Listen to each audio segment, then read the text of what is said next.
Paraplegic millionaire lived in sorrow until hiring a gardener who stunned her day one truly. Before the story begins, wherever life has placed you today, this message is for you. The morning Marcus Hale pulled his rusted Ford pickup through the iron gates of 14 Birchwood Lane. The fog was so thick he could barely see the mansion at the end of the driveway. He gripped the steering wheel with both hands, calloused, soil-darkened hands that had known more seasons of earth than of comfort, and exhaled slowly through his nose. The address on the paper matched. The gate code had worked. And yet something about this place made the hairs on the back of his neck rise the way they did before a storm. He parked near the side of the house, away from the grand entrance the way his mother had always taught him.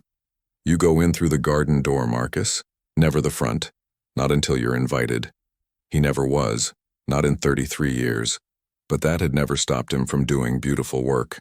The estate was enormous, easily 12,000 square feet of white stone and black shuttered windows set against 3 acres of grounds that had clearly not been properly tended in years. Overgrown boxwoods crowded the stone walkways. Ivy had crept up the iron railings of the side terrace, choking the posts. A rose garden near the east wall had gone completely wild, canes arching in every direction like something wounded trying to reach the sky. Marcus stood at the edge of the property for a long moment, holding his coffee thermos, the one his daughter Lily had painted with bright yellow sunflowers when she was 5, and he took it all in. Not with the eye of a man who saw work, with the eye of a man who saw a story. Every garden told one.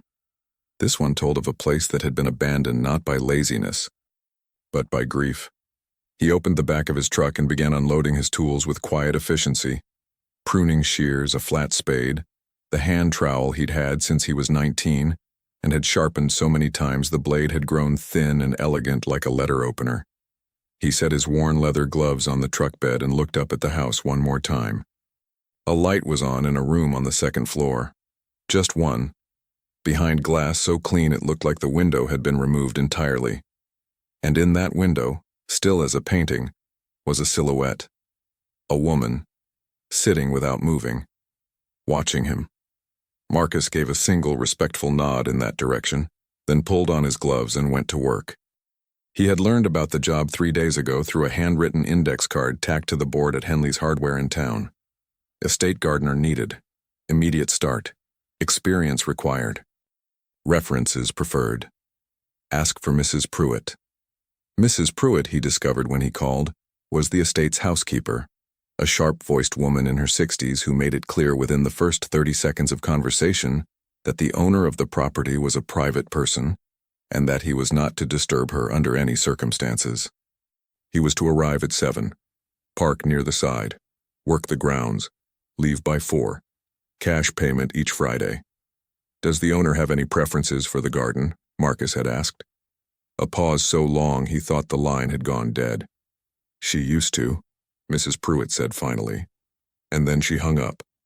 He didn't ask what that meant.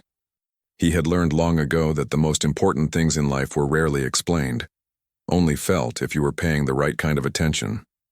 Now, moving along the stone path toward the overgrown East Terrace, Marcus began to understand the particular silence of this place. It wasn't the silence of emptiness.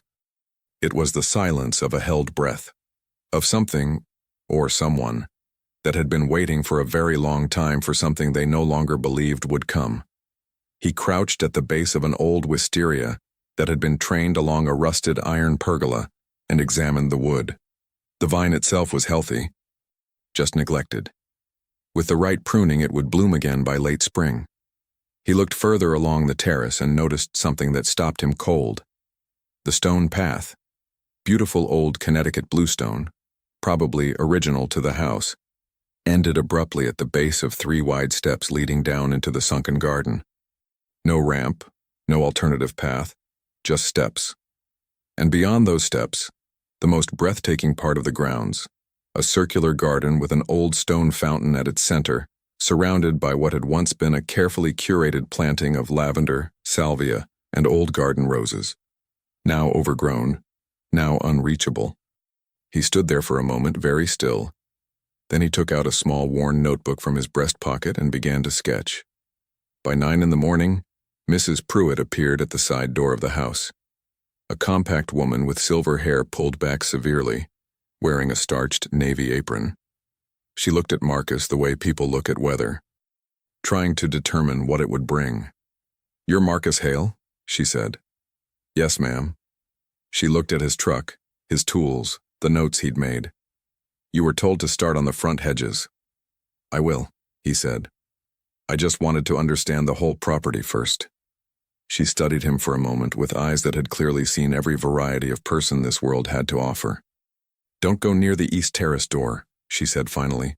"That's her sitting room. She doesn't like—" She paused. "She doesn't like to be startled." "I understand." Another long look. Then Mrs. Pruitt went back inside. Marcus spent the morning on the front hedges, bringing them back to clean lines with a patience that came as naturally to him as breathing. He worked without music, without his phone, just the sound of his shears and the birds returning to the branches he was clearing. Around 11, he heard the soft whir of a motor behind him. He didn't turn around immediately. He finished the cut he was making, then stepped back to assess the line, and only then turned with the same quiet ease he brought to everything. She was on the stone terrace, about 20 feet behind him, in a sleek black power wheelchair that moved with near-silent precision. She was younger than he'd expected, late 20s maybe. Dark hair pulled back from a face that was striking in the way that great architecture is striking. Not immediately soft, but structured and bold, with eyes the color of deep water that were currently fixed on him with an expression he recognized instantly. He'd seen it on Lily once, when she'd watched older children at the playground from the fence because she'd been afraid to go in. It was the look of someone who wanted something and had long since convinced themselves they couldn't have it. Vanessa Cole said nothing. She simply looked at the garden, at the wild roses past the steps she could not descend, at the fountain she could not reach, and Marcus watched her face, just for a moment, before looking away with the same respect he gave to things that were in pain. He went back to work. He did not speak to her. He did not wave or nod or perform the kind of awkward deference that strangers usually aimed at her like it was kindness.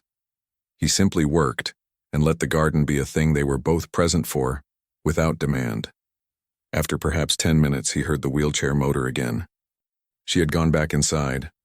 He stood alone in the quiet for a moment and looked at the sunken garden, at the fountain, still and gray, surrounded by wildness. Then he looked at the stone steps. He looked at his truck, at the lumber he always kept in the back for unexpected repairs, at the sandbags and the gravel. He was quiet for a long moment. Then Marcus Hale made a decision that he didn't put into words even inside his own mind. He simply reached for his notebook and started measuring. By 3:30 that afternoon, working with the focused intensity of a man who had found his purpose in the middle of an ordinary Tuesday, Marcus had built the beginning of a gently sloping ramp of compacted gravel and landscape timber along the south edge of the terrace steps. It wasn't finished. It would take another day, maybe 2. But it was solid, well-pitched, and would hold. He'd lined the edge with flat stones from a surplus pile he found near the potting shed, stones that matched the existing bluestone path so closely they might have been cut from the same quarry. He packed up his tools at 10 to 4. He left without telling anyone what he'd done or why. He didn't mention it to Mrs. Pruitt. He didn't leave a note. He picked up Lily from the Hendersons' house, the retired couple 2 streets over who watched her on his workdays, and she immediately climbed into the truck and pressed her small nose against his jacket and announced that he smelled like outside. "Good outside or bad outside?" he asked. She considered this very seriously. She was a serious child, with his dark eyes and her late mother's stubborn mouth. "Good outside," she said. "Like before a rainstorm." "That's the best kind," he said. She fell asleep on his shoulder before they were even out of town. He drove home in the dark with one hand on the wheel and one hand resting gently on the top of her head, her hair soft against his palm, and he thought about a stone fountain surrounded by wild roses and a woman watching it from behind glass like it was a world she had been locked out of. He thought about the ramp, still unfinished. He thought, by tomorrow afternoon, it will be done. And somewhere on the second floor of 14 Birchwood Lane, Vanessa Cole sat at her window in the dark long after her housekeeper had gone to bed and stared at the shape of the new path where no path had been before. She hadn't asked for it. She hadn't known to ask, and that, more than anything, was what was keeping her awake. Vanessa Cole had not always been still. There was a version of her, and she remembered this version the way you remember a house you grew up in that has since burned down, with a kind of aching photographic precision, who moved through the world like weather, fast and certain and not particularly interested in what stood in her way.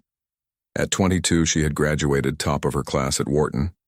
At 24, she had taken her late father's floundering medical tech firm, Cole Dynamics, and transformed it from a company hemorrhaging capital into one that landed on the cover of Forbes with the headline, "The Youngest Female CEO in MedTech History." At 26, she had been in the middle of closing the largest acquisition deal in her company's history when the car hit her. She didn't talk about the accident. Not to journalists who had tried. Not to the therapists her board had insisted on.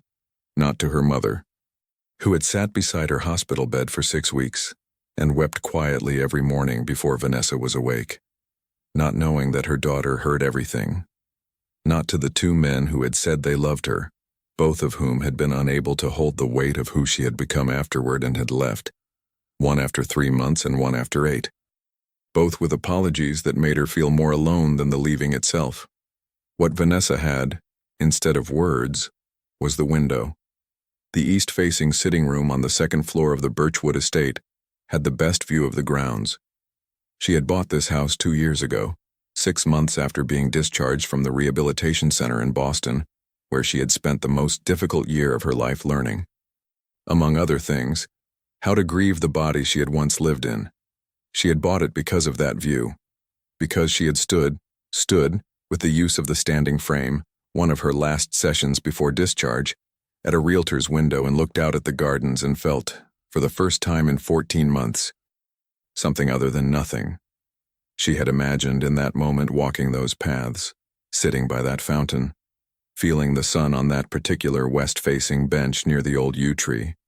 She had not yet fully absorbed the truth of what her new life meant spatially, what steps meant, what uneven ground meant, what a garden designed by someone who had never considered the idea of access truly meant to a person in a power chair. She understood now. She had understood for 2 years, standing at the glass, watching the grounds go wild, because every gardener she had hired had come with clipboards and questions and looks that made her feel she needed to perform competence to justify her instructions.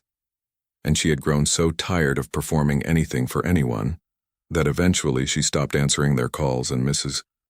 Pruitt had to let them all go. Marcus Hale was different. She had watched him from the window yesterday, and then again from the terrace, and he had done something none of the others had done. Nothing. That is to say, he had done his work, and he had not looked at her as though she were something that needed to be handled. He had simply let her be present. The way you let a bird land near you when you're sitting very still in a garden, because you know that the slightest wrong move will send it away. She was thinking about this at 6:45 in the morning, when she heard the sound of his truck pulling through the gate. She did not go to the window. She had a 7 o'clock call with her COO, David Park, about the quarterly projections, and she was already in her home office, a room she had designed with obsessive precision so that every surface, every switch, every element of her professional world was reachable, manageable, hers. She ran Cole Dynamics from this house entirely. Her board had accommodated this, not without friction, but they had accommodated it because the alternative was losing her. And whatever else had changed about Vanessa Cole's life, her mind had not changed at all. The Denver partnership is the concern, David was saying through the screen. Harriman doesn't think we can close before Q2. Harriman is wrong, Vanessa said without particular heat. The leverage is in the licensing clause, not the equity stake. Send me the latest draft tonight. I'll annotate. David nodded slowly. He was a good man, David, steady and careful and tactfully honest. How are you feeling? He asked, in the tone of someone who had learned to ask but not to push. I'm fine, she said. After the call, she sat for a while in the silence of her office, in the precise, controlled world she had built around herself, and listened. She could hear, faintly through the walls, the sound of work being done outside. the rhythmic scrape of a tool against stone. Patient. Unhurried. She made her way to the sitting room. He was down on the terrace, crouched beside the south edge where the steps met the path, his back to her. He was laying flat stones with the same focus she gave to contract language, testing each piece. Adjusting. Testing again. Beside him, the timber frame of the ramp she had seen last night was being fitted now with a surface of compacted, decomposed granite, smooth and stable. He had been thinking about this overnight. She understood, in a way she did not examine too closely, that this was what that meant. He had gone home, and he had continued thinking about the problem of her garden, without being asked, without being paid for that thinking. He had simply held the problem gently in his mind and returned this morning with a solution in his hands. She watched him work for a long time. He didn't look up. The ramp grew slowly, precisely, into a thing of real functional grace, fitting the existing stonework so naturally that it looked, from a certain angle, as though it had always been there. As though the garden itself had always intended this path and had only been waiting for someone with the right eyes to see it. At 11:10, she heard a small sound from below near the service entrance. A voice she did not recognize. Light, small. A child's voice. "Daddy, can I come?" And then his voice. Deeper, warm in a way that surprised her through the window glass. 5 minutes, Bug.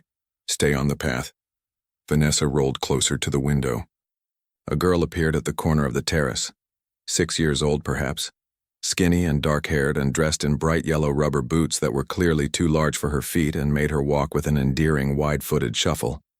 She carried a thin stick she had clearly just found, which she held out in front of her like a scepter.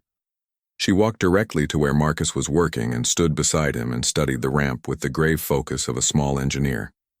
"Is it a slide?" she asked. "It is not a slide," he said, without looking up from his work. She considered this. "Can it be a slide later?" "It cannot." "What is it?" He paused then and looked at her with quiet patience. "It's a path," he said, "so someone who couldn't get to the garden before can get there now." Lily looked at the ramp, then out at the sunken garden beyond the steps, the fountain, the wild roses, the lavender gone to seed. She was quiet for a moment in the way that children are sometimes quiet when they are feeling something they don't have words for yet. "That's nice, Daddy," she said. "Yeah," he said. "I think so too." Vanessa turned away from the window. She pressed the heels of her hands against the armrests of her chair and sat in the middle of her sitting room surrounded by all the things she owned and she felt, pulling at the back of her chest like a tide, something she had spent 2 years building very careful walls against. She cried, briefly and without sound, the way she had learned to in the hospital. And then she stopped and straightened and looked at herself with clear eyes in the mirror across the room, the mirror she kept there specifically for that purpose, to remind herself who she was, and she decided something. At 12:30, she told Mrs. Pruitt to bring lunch for 2 to the East Terrace. When Mrs. Pruitt looked at her in a way that contained about 14 questions, Vanessa simply said, "Please, Margaret." The use of her first name alone was enough. Mrs. Pruitt nodded and went to the kitchen. By the time Marcus came up to clean his tools for the lunch hour, there was a small folding table on the terrace, set with plates.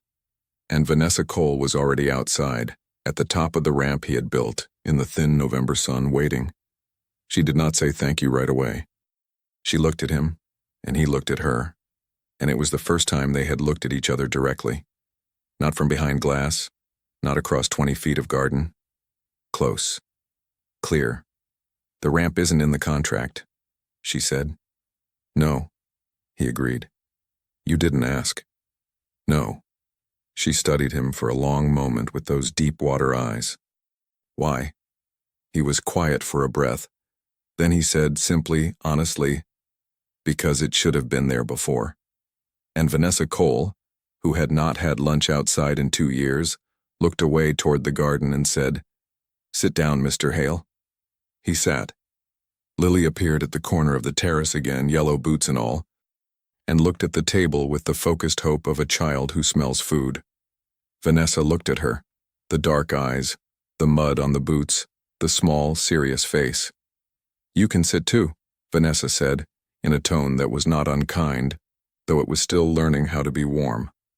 Lily turned to her father for confirmation. He gave a small nod. She climbed into the chair beside him with careful dignity. The three of them sat in the November light and ate Mrs. Pruitt's soup and did not say a great deal, but what was said was honest.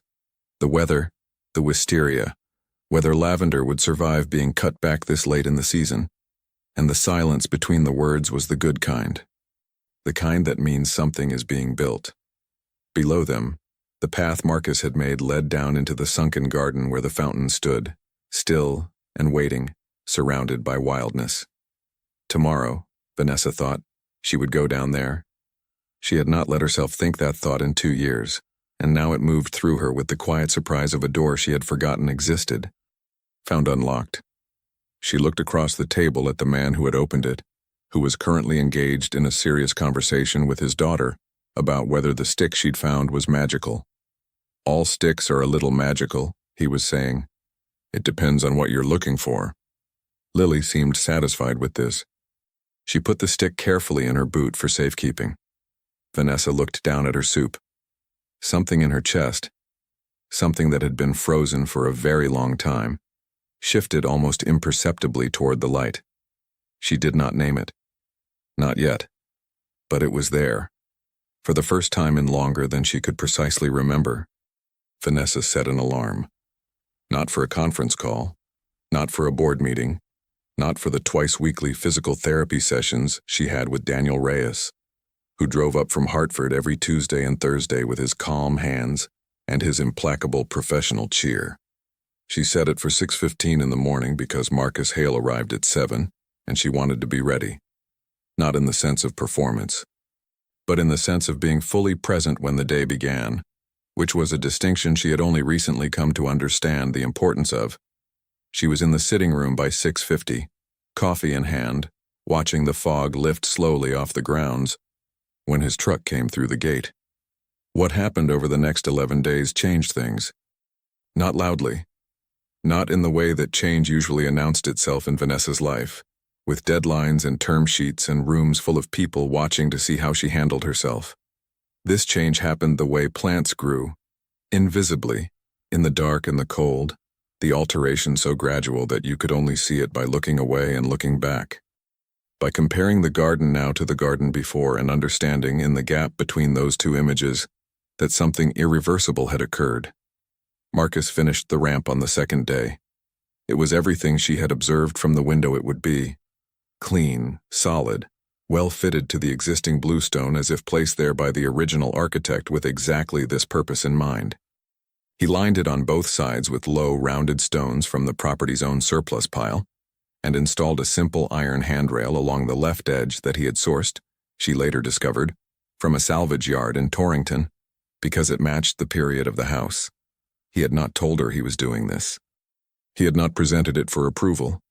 He had simply understood that it needed to be right, and he had made it right. When she rolled down the ramp for the first time on the morning of the third day, the gravel compact and firm beneath her wheels, the handrail cool and solid within reach, and felt the ground of the sunken garden beneath her for the first time, felt it as a place she occupied rather than a place she observed. She did not cry. She had done her crying already. What she felt was quieter than that, and more permanent, the specific quality of return, of arriving somewhere you had already arrived, but now arriving as yourself. She sat beside the fountain for 20 minutes. The water was off. Marcus had said the pump needed work, but the basin was clean and pale, and the sky above it was the high winter blue of mid-November. And the wild roses crowded the outer ring in their bare architectural grace, their canes reaching in every direction. And she breathed. Marcus worked around her without comment, pruning the roses back with careful attention, never crowding her, never performing the solicitousness that she had come to dread from every well-meaning person in her life. He simply worked, nearby, present, and she sat and breathed and was present in return. This became, without either of them discussing it, a kind of rhythm. He worked the grounds in expanding sections, East Terrace to sunken garden to the wide back lawn where a kitchen garden had once grown and could again. He cleared the overgrown boxwoods into clean shapes. He freed the wisteria from its decade of wild growth and trained it back along the pergola with careful ties. He tested the soil in 4 locations and came to her with his findings as he might to a landowner with strong preferences, which she was, which she had just forgotten she was allowed to be, and asked what she wanted. Lavender? He'd noted her chair had stood near the existing lavender beds both mornings. Roses? The old varieties tolerated shade and came back reliably. A small cutting garden perhaps near the kitchen entrance for Mrs. Pruitt. The last suggestion made her smile, which seemed to startle him slightly and then settle him, the way light settling into a room settles you. Mrs. Pruitt would say she doesn't want one, Vanessa said. I know, he said. She'd be wrong. They looked at each other. Something passed between them, not yet named, but real. On the 6th day, Lily came again. She came on some days and not others, depending on arrangements Marcus made quietly, and her presence had a particular quality that Vanessa found herself unprepared for, and then, gradually, simply present to.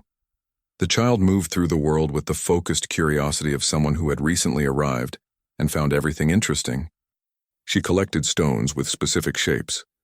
She talked to the roses, low and private, clearly not expecting a response but offering one courtesy anyway. She sat beside her father while he worked and drew in a small spiral notebook with a set of markers that were her most prized possession. On the 6th day, she came to Vanessa with the notebook open to a page of green and brown and sky blue color, pressed flat and offered with the gravity of a significant gift.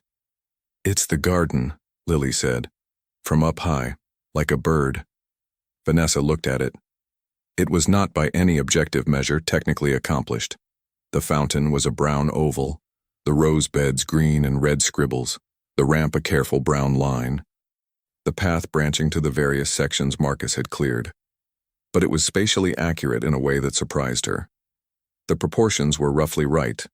The relationships between elements were observed.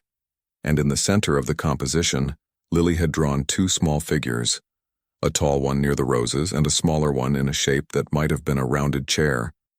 Vanessa looked at the drawing for a long moment. Her throat tightened. This is very good, she said. I know, said Lily, without false modesty. Marcus, overhearing from a few feet away, looked at the sky to hide a smile. Vanessa kept the drawing.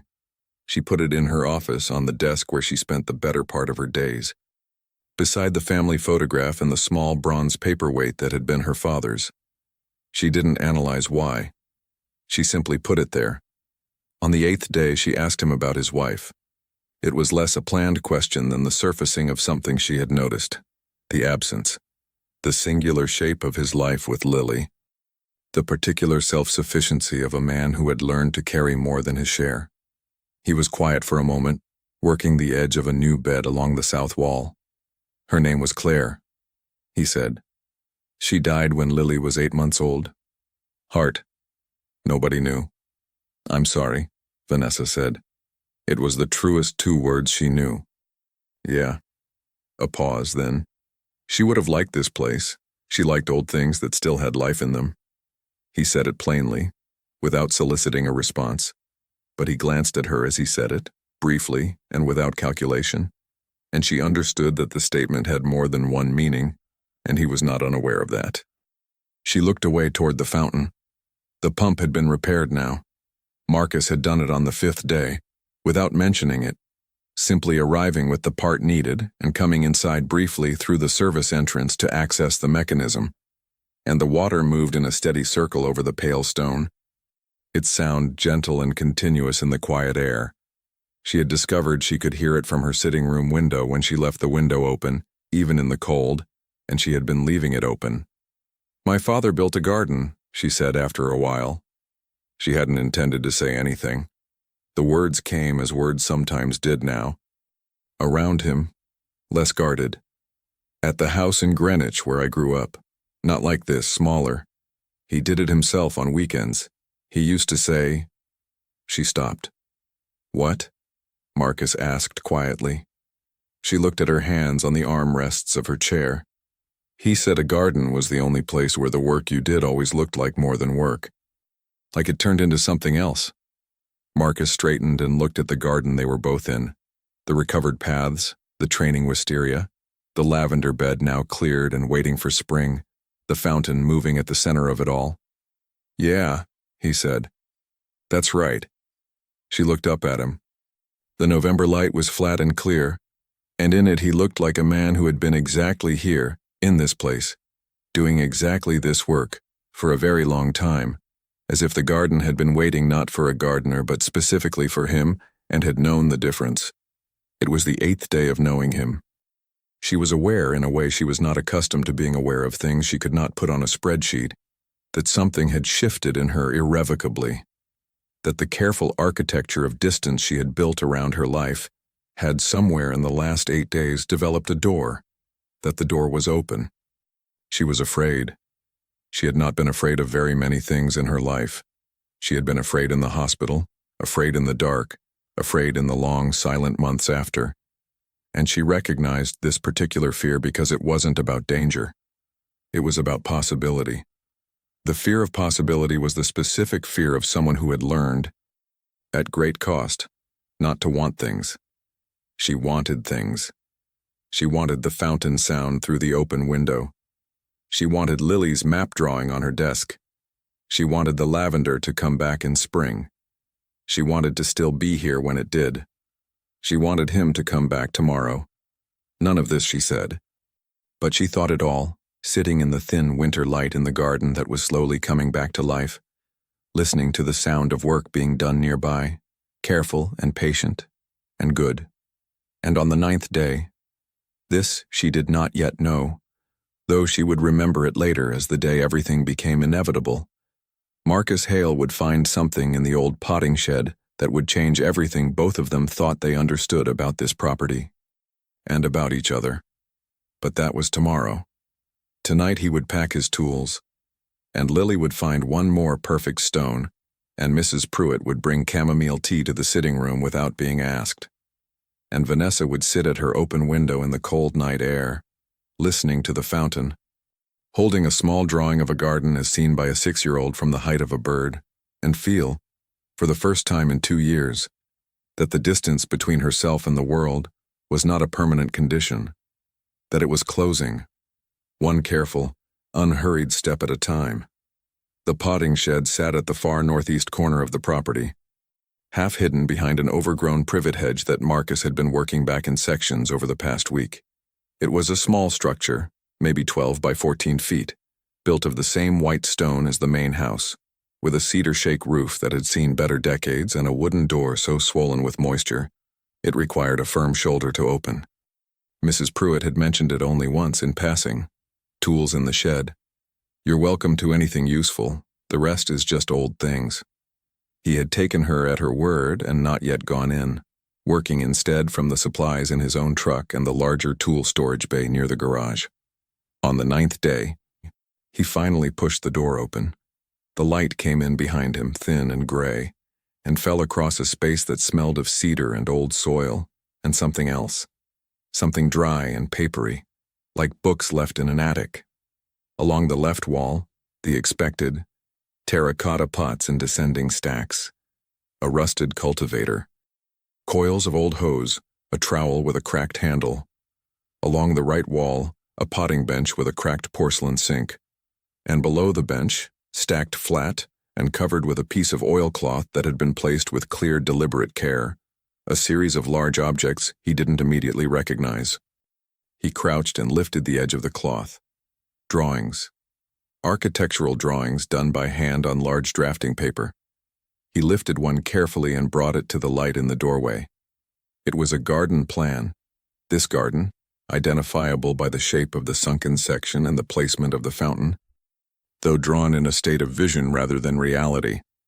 Beds curved and flowed with an organic generosity that the current garden only hinted at. A pergola draped in roses connected the east terrace to a small pavilion he hadn't seen any evidence of, then looked out and realized he had seen the foundation, half buried under the overgrown privet, and hadn't known what it was. He turned the drawing over. In the lower right corner, in precise draftsman's lettering, Garden Plan, Birchwood Lane, R. Cole, 1987, R. Cole. He stood very still in the doorway of the potting shed and looked at the drawing in his hands.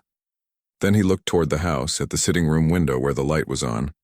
He went back to the bench and carefully lifted each drawing in turn.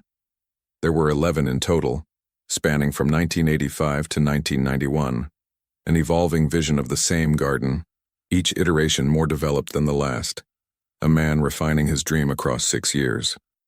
Some were annotated with plant names, variety numbers, spacing notes. One had a small watercolor wash laid over the pencil lines in faded greens and roses and lavenders, and the quality of the color, even aged as it was, told Marcus that whoever had done this had possessed a real eye, had loved this. The last drawing, dated 1991, was different from the others. It was the most complete version of the garden vision, but in the margin, in a different hand, rounder, less certain, clearly a child's careful printing, were the words, "My Garden Too." V. Marcus sat down on the low stool near the potting bench and looked at that small notation for a long time. V. Vanessa. She would have been, he did quick arithmetic, about 5 or 6 years old in 1991, old enough to claim something, old enough to mean it. He thought about what she had told him on the 8th day. My father built a garden. And the thing she had quoted. A garden was the only place where the work you did always looked like more than work. He thought about the way her voice had changed when she said it. Not the controlled, precise voice of the CEO, but something younger. Something that had been carefully stored for a long time in a room she rarely opened. He thought about a little girl pressing a small hand to a drafting table and printing her name in the margin of her father's dream. He thought about the fact that Vanessa Cole had bought this house, this specific house, and had not, as far as he could tell, ever mentioned that she had any connection to it. Had not mentioned her father's drawings sleeping in the potting shed. Had not, he was fairly certain now, known they were here. He placed the drawings back exactly as he had found them, covered them with the oilcloth, and walked back toward the house. Mrs. Pruitt was in the kitchen. He knocked at the open door frame and she looked up from the counter with her usual expression of watchful reserve. "Mrs. Pruitt," he said, "how long has this property been in Ms. Cole's ownership?" 2 years, she said. She bought it from the Harriman estate. He felt something careful shift in his chest. Before the Harrimans. Do you know the history? She studied him for a moment. It changed hands several times over the years. Before the Harrimans, it was a family called Whitmore. Before that, she paused. I believe it was owned by a Cole, an earlier Cole. I never connected the names until much later. I'm not sure she knows. Marcus was quiet. The potting shed, he said. There are drawings under the bench. Old ones. Architectural garden plans. Mrs. Pruitt set down her dish towel very slowly. Signed R. Cole, he said. From the 80s. She looked at him for a long moment, and in her eyes he saw that she understood instantly what this meant, and that she was weighing something with the careful calculation of a person who had spent a great many years protecting someone they loved from pain. Then her expression settled into something that was not quite peace, but was a decision. She should know, she said quietly. She should have known a long time ago. He nodded. I'll leave that to you, he said. I just thought she should be the one to go into that shed first, not me. Mrs. Pruitt looked at him for a long moment in a way she had not looked at him before, with the specific rare attention of someone revising their understanding of a person upward. You're a good man, Mr. Hale, she said. He shook his head gently. Just trying to do the work right, he said. He went back to the garden. He did not tell Vanessa. He worked the rest of the day with the steady focus of someone carrying something carefully, and when she came out to the terrace in the early afternoon with 2 cups of coffee and the relaxed, open quality she had gradually moved into over the past week and a half, he was simply present with her, and present to the garden, and present to the particular quality of this day. Its cold, clear light, the sound of the fountain, the wisteria bare and patient along the pergola. He wanted to tell her. He found himself looking at her and feeling the weight of what was coiled inside that potting shed, the inheritance she didn't know she had, the thread connecting her to this place that ran deeper than a real estate transaction. He wanted to hand it to her the way he had handed her the ramp, without ceremony, but with care. But this was not his to give. This was hers to find. And there was a difference. What he gave her instead was simpler, he had brought bulbs, paper whites and early crocus and a variety of old-fashioned Dutch iris that he'd found at the nursery in Litchfield, the kind that came back year after year without fussing. He showed her where he planned to plant them along the south edge of the sunken garden and along the path from the ramp. They won't show anything before March, he said. Maybe April for the iris. That's fine, she said. And then a beat later, I'll be here in April. She said it simply, but he heard in it what she meant. I intend to be here. I am making plans that extend to April. I am building a future in which this garden exists, and I am in it. He had not heard her speak about the future before. He had noticed that absence. He looked at her. She was looking at the south bed, already visualizing something. Her face was open in the way it had become open, gradually, over 11 days. A quality of expression he thought of privately as her real face, distinct from the composed, careful face she wore for the world, and infinitely more beautiful. He said nothing. He planted the bulbs. That evening, after he left, Mrs. Pruitt went to Vanessa's sitting room and sat down across from her, which she had not done, simply sat without a tray or an errand, in years. And she told her about the drawings in the potting shed. Vanessa sat very still while she listened. When Mrs. Pruitt finished, the room was quiet for a long time. Outside, the fountain ran its gentle circle in the dark. He found them, Vanessa said finally, and didn't say anything to me. He thought it should come from someone who knew you, Mrs. Pruitt said. Or from you yourself. Another silence. My father sold this house in 1993, Vanessa said. I was 7. I cried for a week. I told my mother I wanted to go back. She said we couldn't. A pause. I looked for it for years. I didn't know how to search for it properly until I was older. By the time I had the resources to find it and buy it. She stopped. I didn't know the drawings were here. I thought everything was gone. Mrs. Pruitt reached across and took her hand. He planted bulbs today, Vanessa said, almost to herself. Along the south path, he said they'll come up in April. Yes, said Mrs. Pruitt. My father planted bulbs in that bed, Vanessa said. I helped him. I was maybe 5. I don't know how Marcus would know that. He wouldn't, Mrs. Pruitt said gently. He just saw what the bed needed. Vanessa looked at their joined hands. She thought about a man who looked at a garden and saw its story, who saw a path that should have been there and built it, who found her father's drawings and said nothing, so that she could find them herself. She thought, I am in serious trouble. And for the first time in a very long time, trouble felt like something she wanted. She went to the potting shed the next morning before Marcus arrived. Alone, in the cold gray pre-dawn, with a flashlight and her chair and the careful focus of someone approaching something sacred. She pushed the door open. It required exactly the same firm shoulder he had given it, and moved inside, and found the oilcloth without difficulty and lifted it. She looked at her father's drawings for a long time in the beam of her flashlight. Robert Cole had been an architect by training and a businessman by necessity, taking over his own father's medical equipment company in his 30s before the industry had become what Vanessa would later transform it into. But architecture had been his love, the shaping of space, the conversation between structure and the human body moving through it. He had given it up mostly for the company, but he had kept the garden. He had planned it the way he might have planned a building, with that same care for dimension and proportion, and the way light would fall at different times of day. She found the drawing from 1991. She found the margin notation in her own childhood hand. My garden too, V. She pressed her fingertips gently to those letters, and she allowed herself for a private minute in the cold potting shed, to be 7 years old and heartbroken, and then to come back from that completely, To be 28 in full possession of herself, sitting in a garden that was becoming finally what it was always meant to be. Her father had died when she was 19. She had not been able to save him, which was part of why she had spent the decade after in a relentless effort to build a company that saved other people in a very different sense.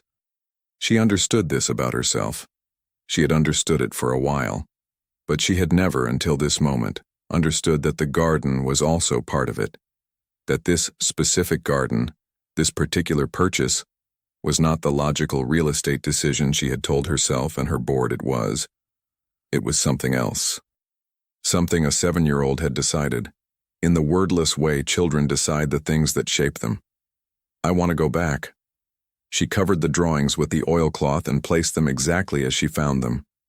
Then she went back inside to her office and sat for 20 minutes in the particular stillness of someone who has just understood something about themselves that reorganizes the furniture of the interior life. Marcus arrived at 7. She was on the terrace when he came through the gate, sitting in the thin, early light with a blanket over her lap and 2 coffees on the small folding table. He saw her from across the garden and stopped for just a moment, the specific stop of a person recalibrating, and then came toward her with his usual steady ease. He sat down. She handed him the coffee without preamble. "I went to the potting shed this morning," she said. He nodded, looking out at the garden. "Thank you," she said, "for leaving it for me." He looked at her then, directly, with the quality of attention she had come to understand as particular to him. Not the attention of someone assessing, but of someone genuinely present. "I didn't do anything," he said. "Yes, you did," she said. "You did exactly what needed doing. You do that." She paused. "I've been watching you do that for 11 days, and I haven't said it clearly. You see what something needs and you give it that without making a production of it. Without needing credit.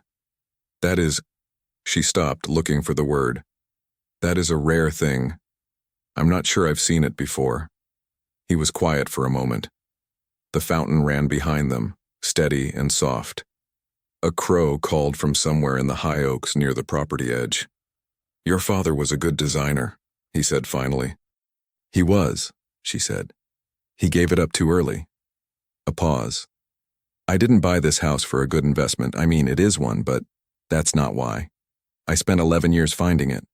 I didn't even fully know that was what I was doing until this morning." He looked at her carefully. "He sold it in 1993, she said. "I was 7. I couldn't understand it. I thought—" She turned her coffee cup in her hands. "Children think places belong to them, that the feeling of belonging to a place makes it yours. I thought this garden was mine." She glanced at the margin of a smile. "I put my name on the plans to make it official." "Smart kid," he said. "Persistent one anyway," she said. "It runs in the family." She looked at him with the clear, direct gaze she gave to things she had decided to be honest about. "I need to tell you something. Not because you need to hear it, but because I need to say it." He waited. "When you first came here and built the ramp, without asking, without making it about anything other than what it simply needed to be, something in me changed. I hadn't been able to get to that garden in 2 years, and I had told myself I didn't care. That I was fine. That the view from the window was enough." She shook her head. "I was not fine. The view from the window is not enough. I had made my whole life a window, and I had convinced myself that looking through glass was the same as being present. It isn't." Marcus was very still. "You gave me the garden back," she said simply. "I know you were just doing your job. I know that. But what happened was more than that, and I think you know it too, and I'm not—" She steadied herself. "I'm not good at this, at saying things that don't come with a slide deck and supporting data. But I'm trying." He looked at her for a long moment with an expression she hadn't seen on him before. Not the quiet patience, not the careful kindness, but something more open and more unguarded, the face of a man standing at the edge of something and deciding whether to step. "Vanessa," he said, and it was the first time he had used her name, and it sounded different than she expected, simple and serious and like something that had needed saying for a while. "I know you think I was just doing my job. Weren't you?" "Not entirely," he said. "Not after the first day. The thing between them that had been building for 11 days, that had been laying its foundations as carefully as any garden. In small stones and patient work, in soup eaten in cold November air and a child's drawing on a desk and a ramp, fitted to existing bluestone as though it had always belonged, sat between them now in the morning light, visible and real. She reached across the table. She placed her hand over his. "Come back tomorrow," she said. "I was going to anyway," he said. She did not move her hand. He turned his over gently, and her fingers settled into his palm with the specific ease of things that fit, and they sat in the early morning quiet of the recovering garden while the fountain ran and the wisteria held its bare arms wide and the south bed waited. Underground for April. But 3 days later, everything changed. The call came on a Thursday morning while Marcus was working the back lawn. His phone. A number he didn't recognize, but the area code was local. He stepped away from the cultivator and answered. "Mr. Hale?" A man's voice, clipped and precise. "My name is Jeffrey Marsh. I'm an attorney representing Coal Dynamics Board of Directors. I'm calling because we have reason to believe you may be in a position that represents a conflict of interest for our company's CEO." Marcus was silent. Ms. Cole's professional circumstances make personal entanglements with employees particularly sensitive. Marsh continued. "I want to be very clear that this call is informal. We are simply requesting that you consider the full implications of your current situation." "Who authorized you to call me?" Marcus said quietly. A pause. "The board has a fiduciary responsibility." "Who?" Marcus said again. "Authorized this call." Another pause. "I'm not at liberty to say." Marcus ended the call. He stood in the back lawn with his phone in his hand, in the cold air, looking at the house.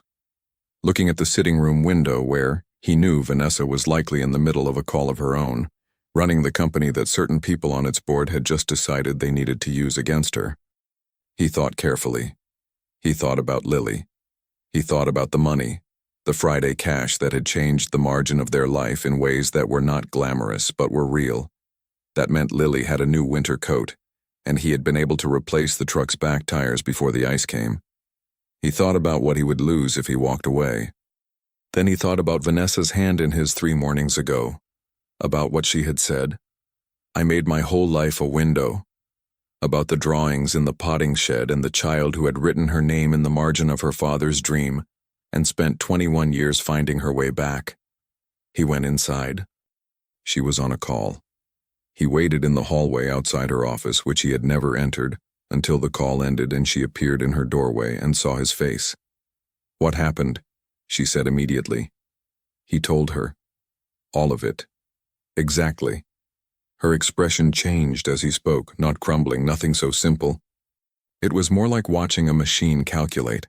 The CEO processing information and building a response in real time, quick and precise. But underneath the calculation, he could see the thing that the calculation was trying to absorb. The specific hurt of betrayal by people you have fought for. When he finished, she was quiet for 3 full seconds. "Jeffrey Marsh has represented the board since 2019, she said. "He is specifically retained by the Director of Operations, Paul Whitmore." Paul Whitmore. Marcus filed the name. "This is not the first time Paul has overstepped," she said. "But it's the first time he's gone outside the company to do it." She looked at Marcus with a directness that had nothing apologetic in it. Only a kind of fierce, clear-eyed reckoning. "I'm sorry. This is not something that should have touched you." "I'm not worried about me," he said. "You should be," she said. "Paul will not stop at a phone call if he thinks—" "Vanessa." He said her name the way he had said it 3 mornings ago. Simple and serious. "I grew up with nothing. I've worked for people my whole life who didn't think I could see them for what they were. I can see people pretty clearly." He paused. "I'm not afraid of Jeffrey Marsh." She looked at him for a long time. Something moved through her expression, complex and deep. The movement of a person recognizing another person with complete undefended clarity. "I know," she said. "I know you're not." A pause. "Stay." It was not a question. It was the thing she had been practicing saying. To the garden, to the future, to April and the bulbs underground, said now to him, clear and unhesitating. I'm not going anywhere, he said. But neither of them knew in that moment what Paul Whitmore had already set in motion.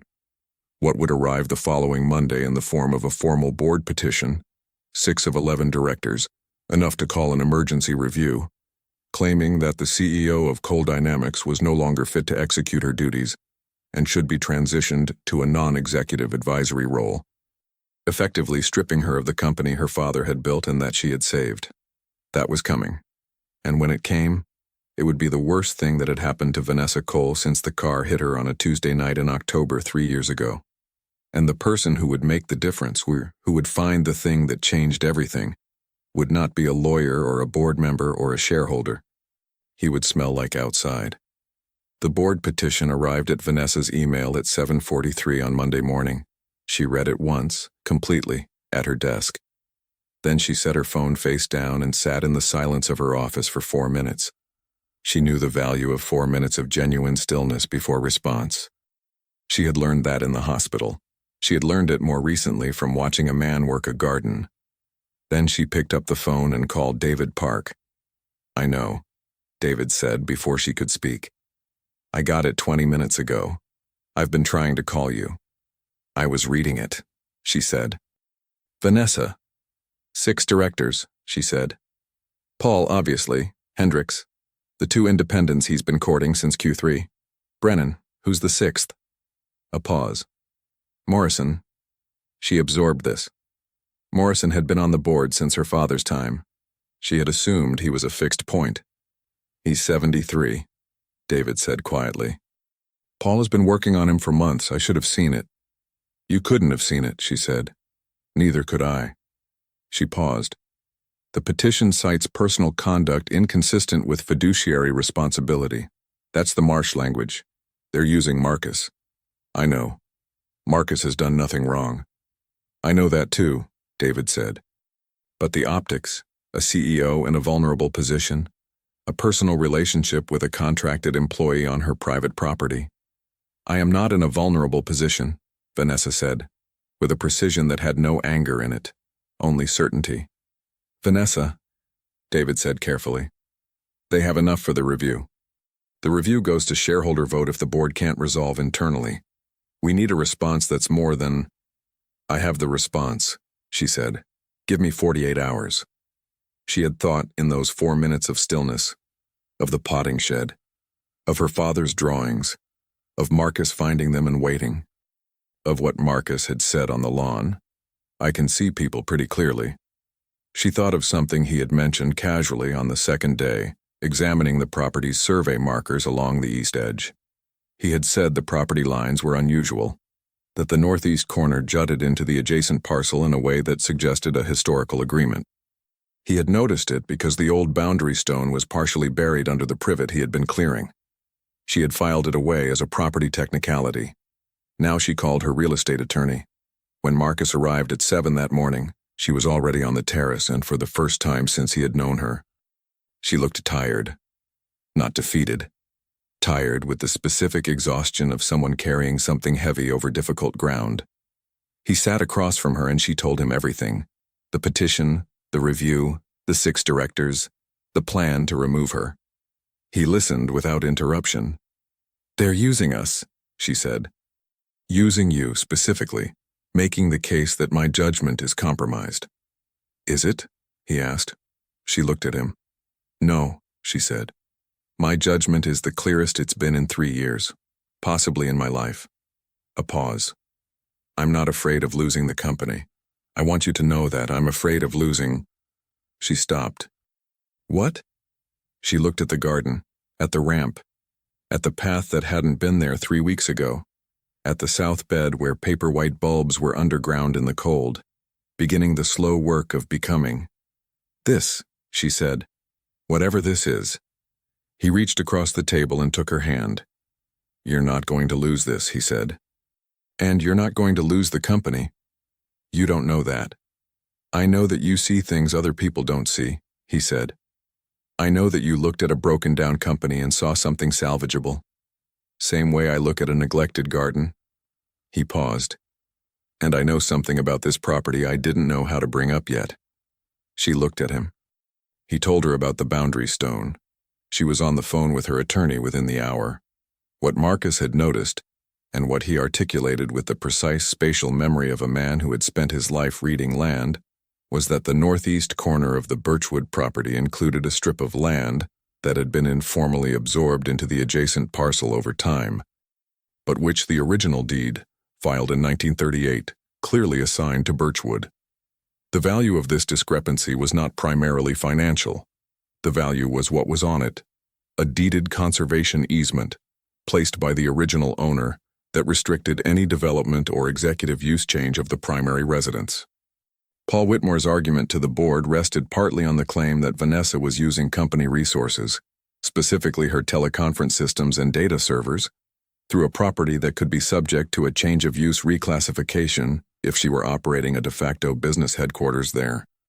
It was a technical argument, obscure and aggressive, the kind that sounded trivial until it gave 6 nervous directors cover to act. The conservation easement made it moot. The property was legally protected as a private residential use in perpetuity. Whitmore's technical argument collapsed, but it was what her attorney found while pulling the original deed that changed everything completely. The deed from 1938 listed the original owner of 14 Birchwood Lane as one Robert A. Cole. Not a coincidence of names, the same family. A great-uncle Vanessa had known only vaguely, her grandfather's older brother, who had never married and who had died in the 1960s, leaving his estate in a trust that had eventually dissolved. The property had left the family in 1971, changed hands 4 times, been bought by Vanessa's father in the early 1980s, sold again in 1993. But the original deed had never been superseded. The conservation easement, placed by Robert A. Cole in 1945, had been recorded and had simply been overlooked by every subsequent transaction. This was not just a legal technicality. This was a story. And Vanessa's attorney, who had practiced real estate law for 30 years and knew how stories played, understood immediately. The board review convened on Wednesday. Vanessa appeared on screen from her sitting room, behind her visible through the open door, the garden in its winter clarity, the fountain running, the wisteria bare and patient along the pergola. She had positioned her screen deliberately. She wanted them to see where she was. She wanted them to see what it was. She presented her case with the precision of someone who had been doing this her entire adult life, but with something added now, a quality of groundedness, of being rooted in something real that had not been there before. She dismantled Whitmore's legal argument in 7 minutes. She addressed the conflict of interest allegation directly and without defensiveness. Mr. Hale was contracted to restore the estate grounds and has done so with exceptional quality and professionalism. The personal respect that has developed between us represents no conflict with my duties to this company, as the past 3 weeks of operational performance data will confirm. She presented the Q4 projections, the Denver partnership close. She had annotated the contract personally, and it had been executed 2 days prior, and the conservation easement documentation. Then she told them about the deed. She told them that the property had been in her family since 1938, that her great-uncle had placed a conservation easement on it in 1945 that no subsequent owner had known about or honored, that her father had bought it back in the early 1980s without knowing the full history, had planned a garden there that existed in detailed drawings currently stored in the estate's original potting shed, and had been forced by circumstance to sell it in 1993 when she was 7 years old, that she had spent the better part of her adult life finding it again. "I did not come to this property for strategy," she said. "I came here because it is mine.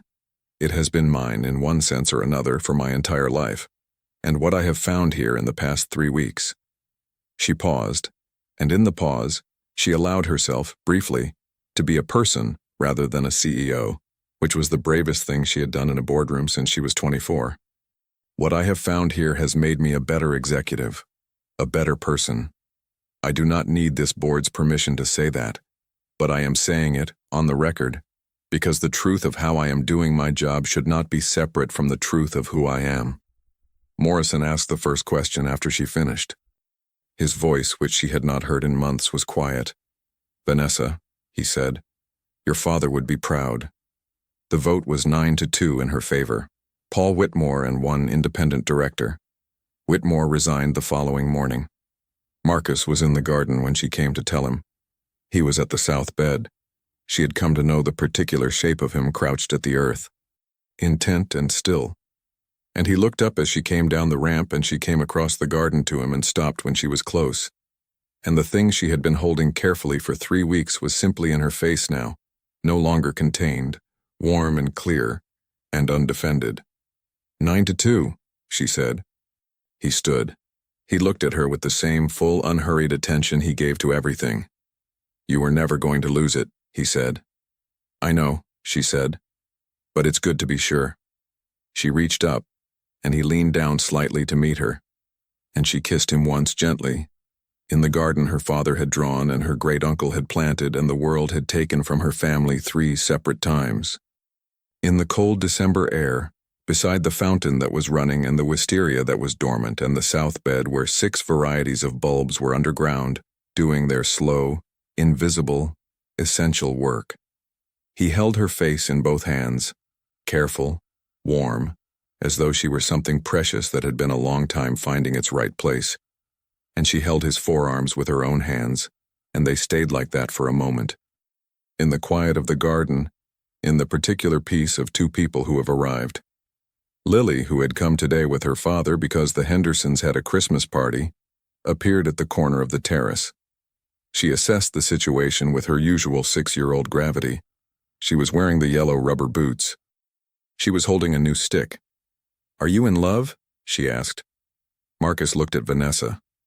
Vanessa looked at Marcus. Something moved through both of them like light through water, clear and warm and entirely real. Yes, Vanessa said. Lily considered this. Okay, she said with the tone of someone who had suspected as much for some time. She shuffled off on her wide-footed boot walk toward the rose beds where she had ongoing private business. Marcus laughed, quiet and full, the laugh of a man who had been carrying a great deal for a long time and had just set it down somewhere safe. Vanessa took his hand. They stood together in her father's garden, which had waited for her across decades and distances, and the particular losses that make people forget what they are waiting for. Around them, the grounds held the specific quiet of a place that was loved again. The fountain steady at the center, the paths clear and purposeful, the beds resting in the cold with their invisible cargo of coming color. In April, the paperwhites came up first along the south path, white and clean and indifferent to everything except light. The iris followed in May, old Dutch varieties, purple and gold, crowding the bed with a generosity that surprised even Marcus. By June, the wisteria was in full bloom along the pergola, and Lily drew it from above in her notebook with the mapmaker's instinct that had been hers since before she could explain it. Vanessa went to the potting shed one morning in late April and brought out her father's drawings, carefully, in a portfolio she had ordered for the purpose. She spread them on the dining room table, the full 11 from 1985 to 1991, and studied each one. Then she called an architect. She was not going to rebuild the garden exactly as her father had planned it. That wasn't the point.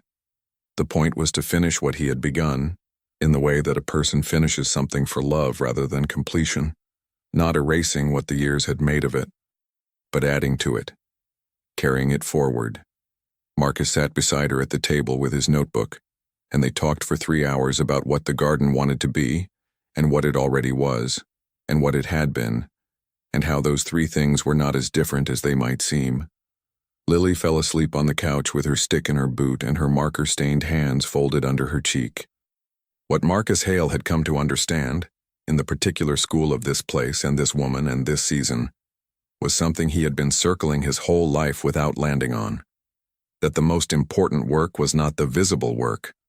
It was not the ramp or the cleared paths or the trained wisteria or the repaired fountain. The most important work was the kind you did below the surface in the cold without guarantee.